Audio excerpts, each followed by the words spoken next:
BJP ಸರ್ಕಾರ ಯಾವುದೇ ಹೊಸ ಯೋಜನೆಯನ್ನ ತಂದಿಲ್ಲ ಅಂತ ಹೇಳಿ ಬಿಜೆಪಿಯ ವಿರುದ್ಧವಾಗಿ ಪ್ರಿಯಾಂಕ್ ಖರ್ಗೆ ವಾಗ್ದಾಳಿಯನ್ನ ನಡೆಸಿದ್ದಾರೆ. ಪ್ರಧಾನಿ ಮೋದಿ ಕಾರ್ಯಕ್ರಮ ಅಂತ ಹೇಳಿದ್ರೆ RRR ಅಂದ್ರೆ RRR ಎಂದರ್ಥ ಅಂತ ಹೇಳಿದ್ದಾರೆ. ರೀನೇಮ್, ರೀಪ್ಯಾಕೇಜ್ ಮತ್ತು ರೀಲಾಂಚ್ ಯೋಜನೆ ಅವರದ್ದು. ಗದಗದಲ್ಲಿ ಬಿಜೆಪಿ ವಿರುದ್ಧ ಸಚಿವ ಪ್ರಿಯಾಂಕ್ ಖರ್ಗೆ ವ್ಯಂಗ್ಯವಾಡಿದ್ದಾರೆ. ಮೋದಿ ಸರ್ಕಾರ ಯಾವುದೇ ಹೊಸ ಯೋಜನೆಯನ್ನ ಮಾಡಿಲ್ಲ. 11 ವರ್ಷಗಳಿಂದ ಮೋದಿ ಕೇವಲ ಘೋಷಣೆಗಳನ್ನ ಮಾಡಿದ್ದಾರೆ ಅಷ್ಟೇ. ಯುವ ಧ್ವನಿ ಸಮಾವೇಶದಲ್ಲಿ ಪ್ರಿಯಾಂಕ್ ಖರ್ಗೆ ಈ ರೀತಿಯಾಗಿ ಭಾಷಣವನ್ನ ಮಾಡಿದ್ದಾರೆ. ನಿರ್ಮಲ್ ಭಾರತ್ ಸ್ವಚ್ಛ ಭಾರತವಾಗಿ ಮಾರ್ಪಟ್ಟಿದೆ. ಕೇವಲ ಘೋಷಣೆಯ ಮೂಲಕ ಜನರ ದಾರಿಯನ್ನ ತಪ್ಪಿಸುವಂತಹ ಕೆಲಸವನ್ನ ಬಿಜೆಪಿ ಸರ್ಕಾರ ಮಾಡ್ತಾ ಇದೆಯಾ ಹೊರತು ಯಾವುದೇ ರೀತಿಯ ಹೊಸ ಯೋಜನೆಗಳನ್ನ ಬಿಜೆಪಿ ತಂದಿಲ್ಲ ಅನ್ನೋದಾಗಿ ಬಿಜೆಪಿಯ ವಿರುದ್ಧ ಸಚಿವ ಪ್ರಿಯಾಂಕ್ ಖರ್ಗೆ ವ್ಯಂಗ್ಯವಾಡಿದ್ದಾರೆ. ಕಳೆದ 11 ವರ್ಷದಲ್ಲಿ ಒಂದು ಪದೇ ಪದೇ ದಿನ ಕೇಳಕ್ ಸಿಗ್ತಾ ಇದೆ ನನಗಂತೂ. ಏನಪ್ಪಾ ಅಂದ್ರೆ ದೇಶದ್ರೋಹಿ. ನಾವು ಬಿಜೆಪಿ ಯೋಜನೆ ಬಗ್ಗೆ ಕೇಳಿದ್ರೆ ಪ್ರಶ್ನೆ ಮಾಡಿದ್ರೆ ದೇಶದ್ರೋಹಿ. ನಾವು RSS ಅನ್ನ ಪ್ರಶ್ನೆ ಮಾಡಿದ್ರೆ ದೇಶದ್ರೋಹಿ. ಅವ್ರ ತತ್ವ ಸಿದ್ಧಾಂತವನ್ನ ಒಪ್ಕೊಂಡಿಲ್ಲ ಅಂದ್ರೆ ದೇಶದ್ರೋಹಿ. ಇದು ಮುಂಚೆ ಇಷ್ಟು ನಾವು ಕೇಳ್ತಾ ಇರಲಿಲ್ಲ. ಗಾಂಧೀಜಿ ಅವರು ದಾಂಡಿ ಮಾರ್ಚ್ ಮಾಡಬೇಕಾದ್ರೆ ಬಿಜೆಪಿ ಅವರೆಲ್ಲಿದ್ರು, RSS ಅವರೆಲ್ಲಿದ್ರು?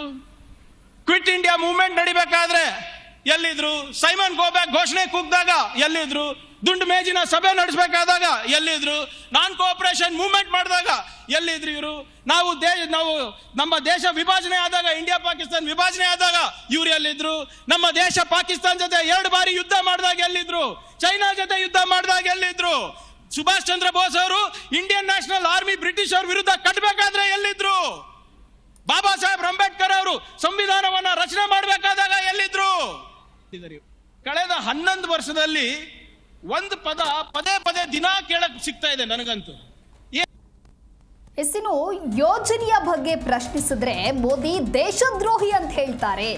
ರಾಷ್ಟ್ರಕ್ಕೆ ಬೆವರು ಹರಿಸಿದವರು ದೇಶಭಕ್ತಿಯ ಸರ್ಟಿಫಿಕೇಟ್ ಅನ್ನ ಕೊಡ್ತಾ ಇದ್ದಾರೆ ಅಂತ ಹೇಳಿ ಬಿಜೆಪಿ ವಿರುದ್ಧ ಸಚಿವ ಪ್ರಿಯಾಂಕ್ ಖರ್ಗೆ ಈ ರೀತಿಯಾಗಿ ವಾಗ್ದಾಳಿಯನ್ನ ನಡೆಸಿದ್ದಾರೆ. ಪಾಕಿಸ್ತಾನದ ಬಗ್ಗೆ ಪ್ರಶ್ನೆಯನ್ನ ಮಾಡಿದ್ರೆ ಚೌಕಿದಾರ ಆಗ್ತಾರೆ. ಪ್ರಧಾನಿ ಮೋದಿ ಅವರೇ ಈಗ ಬ್ರ್ಯಾಂಡ್ ಆಗಿ ಬಿಟ್ಟಿದ್ದಾರೆ. ಅಚ್ಚೇ ದಿನ್ ಅಂದ್ರು 6 ತಿಂಗಳ ನಂತರ ಸ್ಲೋಗನ್ ಚೇಂಜ್ ಆಗದೆ ಅಂತ ಹೇಳಿ ಬಿಜೆಪಿಯ ವಿರುದ್ಧ ಸಚಿವ ಪ್ರಿಯಾಂಕ್ ಖರ್ಗೆ ಕಿಡಿಕಾರಿದ್ದಾರೆ. ಕಳೆದ 11 ವರ್ಷದಲ್ಲಿ ಒಂದು ಪದೇ ಪದೇ ದಿನ ಕೇಳಕ್ ಸಿಗ್ತಾ ಇದೆ ನನಗಂತೂ. ಏನಪ್ಪಾ ಅಂದ್ರೆ ದೇಶದ್ರೋಹಿ. ನಾವು ಬಿಜೆಪಿ ಯೋಜನೆ ಬಗ್ಗೆ ಕೇಳಿದ್ರೆ ಪ್ರಶ್ನೆ ಮಾಡಿದ್ರೆ ದೇಶದ್ರೋಹಿ. ನಾವು RSS ಅನ್ನ ಪ್ರಶ್ನೆ ಮಾಡಿದ್ರೆ ದೇಶದ್ರೋಹಿ.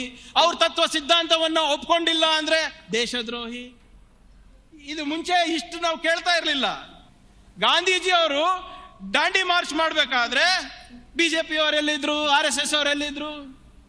ಕ್ವಿಟ್ ಇಂಡಿಯಾ ಮೂವ್ಮೆಂಟ್ ನಡಿಬೇಕಾದ್ರೆ ಎಲ್ಲಿದ್ರು? ಸೈಮನ್ ಗೋಬ್ಯಾಕ್ ಘೋಷಣೆ ಕೂಗಿದಾಗ ಎಲ್ಲಿದ್ರು? ದುಂಡು ಮೇಜಿನ ಸಭೆ ನಡೆಸಬೇಕಾದಾಗ ಎಲ್ಲಿದ್ರು? ನಾನ್ ಕೋಆಪರೇಷನ್ ಮೂವ್ಮೆಂಟ್ ಮಾಡಿದಾಗ ಎಲ್ಲಿದ್ರು ಇವರು? ನಾವು ನಮ್ಮ ದೇಶ ವಿಭಜನೆ ಆದಾಗ, ಇಂಡಿಯಾ ಪಾಕಿಸ್ತಾನ ವಿಭಜನೆ ಆದಾಗ ಇವ್ರು ಎಲ್ಲಿದ್ರು? ನಮ್ಮ ದೇಶ ಪಾಕಿಸ್ತಾನ ಜೊತೆ 2 ಬಾರಿ ಯುದ್ಧ ಮಾಡಿದಾಗ ಎಲ್ಲಿದ್ರು? ಚೈನಾ